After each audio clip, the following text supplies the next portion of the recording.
It's all too easy to come to a summit like this and get caught up in a mood of exaggerated enthusiasm, simply because of the very nature of diplomacy and the instinct to be polite.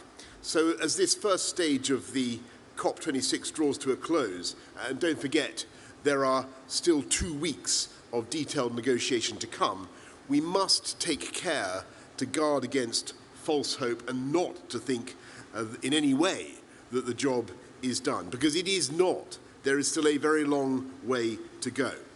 But all that being said, I am cautiously optimistic in the sense that on the way to the G20 in Rome, I said to some of you on the plane that if this was a football match, then the current score would be 5-1 down in the match between humanity and climate change.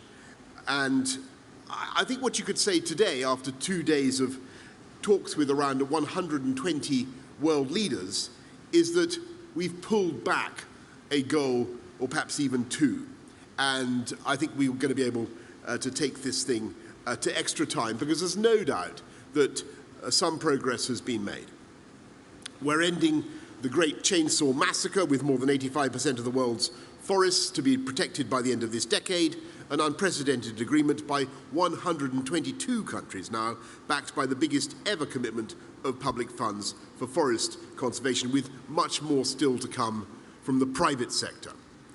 We've got 90% of the world's economy working towards net zero, up from less than a third when the UK took up the COP reins, including India keeping 1 billion tonnes of carbon out of the atmosphere by switching half its power grid to renewable sources.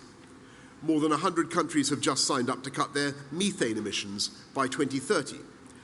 When we were selected as hosts of COP26, just 1% of the world's economy had met the post-Paris obligation to improve on their 2030 emission targets.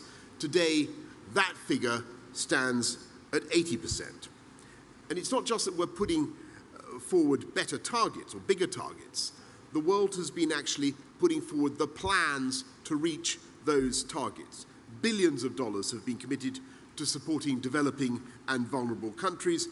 Big business has stepped up with the launch of the Glasgow breakthroughs this afternoon, and our Clean Green Initiative idea, the Build Back Better World idea that Joe Biden talks about, is catching on, and it's taking the green industrial revolution worldwide. For example, we're working with South Africa's President Ramaphosa to deliver his ambitious vision for faster, greener growth. And what I would say is, we've been asking for action, as you know, on coal, cars, cash, and trees. And after just a couple of days, we can certainly begin to tick 3 of those boxes. If you can begin, we're beginning to write the tick. And that's all happened because we were able to come together in person in Glasgow and do this, make it happen at COP26.